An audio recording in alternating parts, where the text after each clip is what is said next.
এই মুহূর্তে যে বড় খবর দেব, বেঙ্গালুরুতে বাংলার পরিযায়ী শ্রমিকের মৃত্যুর ঘটনা। ফের একবার ভিন রাজ্যে পরিযায়ী শ্রমিকের মৃত্যুর ঘটনা। পরিযায়ী শ্রমিকের মৃত্যুতে শোকস্তব্ধ পুরুলিয়ার চেকা গ্রাম। পরিযায়ী শ্রমিক প্রসন্ন কুমার রহস্য মৃত্যুর ঘটনায় তদন্ত এবং ক্ষতিপূরণের দাবি করা হয়েছে পরিবারের তরফে। পুরুলিয়ার চেকা গ্রাম শোকস্তব্ধ এই মুহূর্তে পরিযায়ী শ্রমিকের মৃত্যুর ঘটনাকে কেন্দ্র করে। বেঙ্গালুরুতে কাজ করতে গিয়েছিলেন তিনি এবং সেখানে গিয়েই বাংলার পরিযায়ী শ্রমিকের মৃত্যুর ঘটনা। পরিযায়ী শ্রমিকের মৃত্যুতে শোকস্তব্ধ পুরুলিয়ার চেকা গ্রাম। পরিযায়ী শ্রমিক প্রসন্ন কুমারের রহস্য মৃত্যুতে তদন্ত ও ক্ষতিপূরণের দাবি পরিবারের। বাড়ি ফেরার কথা ছিল কয়েকদিনের মধ্যেই হঠাৎ করে আসে তার মৃত্যু সংবাদ। মুখ্যমন্ত্রীর নির্দেশে তৃণমূলের প্রতিনিধি দলের আশ্বাস, দেহ ফেরানো ও পরিবারের পাশে থাকার প্রতিশ্রুতি দিয়েছে তৃণমূল। ফের একবার ভিন রাজ্যে কাজ করতে গিয়ে পরিযায়ী শ্রমিকের মৃত্যুর ঘটনা। এর আগেও একাধিক জায়গাতে পরিযায়ী শ্রমিকের মৃত্যুর ঘটনা ঘটেছে। কিছুদিন আগেই আমরা দেখেছিলাম পুরুলিয়ারই আরেক পরিযায়ী শ্রমিক, তার মৃত্যুর ঘটনা ঘটেছিল ভিন রাজ্যে কাজ করতে গিয়ে। কখনো ওড়িশা, কখনো মহারাষ্ট্রের পুনে, একাধিক জায়গাতে এভাবেই কাজ করতে গিয়ে বাংলার পরিযায়ী শ্রমিকের মৃত্যুর ঘটনা ঘটছে। এবার পুরুলিয়ার চেকা গ্রামের বাসিন্দা পরিযায়ী শ্রমিক, তিনি কাজ করতে গিয়েছিলেন বেঙ্গালুরুতে, সেখানে গিয়েই তার এই রহস্য মৃত্যুর ঘটনা।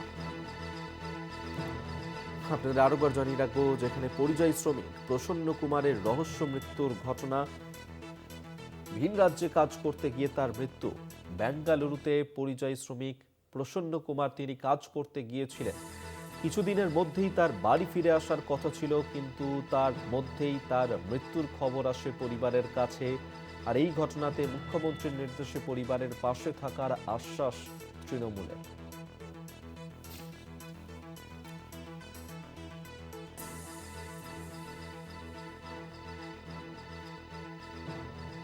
তবে আমার ছেলেকে ভগবান লেগে নাই বাবা, আমি ঠাকুরের নাম লিয়েছি, আমার ছেলেকে লোকে মৃত্যু করিয়ে দিয়েছে।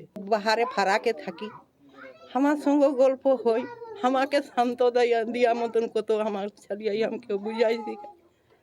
শরীর খারাপ কোনো ছিল না, কোনো শরীর খারাপ ছিল না। আমি যখন রাত্রিবেলা ফোন করি তখন হোটেলে খাবার খাতে ছিল।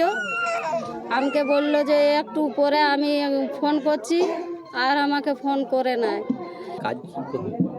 কাজের সন্ধানে গেছিল, কাজ করার জন্য গেছিল এবং সে কাজ করত।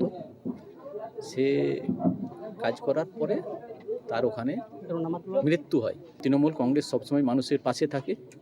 যখনই মানুষের কোনো দুঃসময় হয় তখনই মানুষের পাশে দাঁড়ায়, এটা আমাদের কর্তব্য বলে আমরা। যখনই কোনো শ্রমিকের মৃত্যু হচ্ছে তখনই তৃণমূল কংগ্রেস তার পাশে দাঁড়িয়েছে।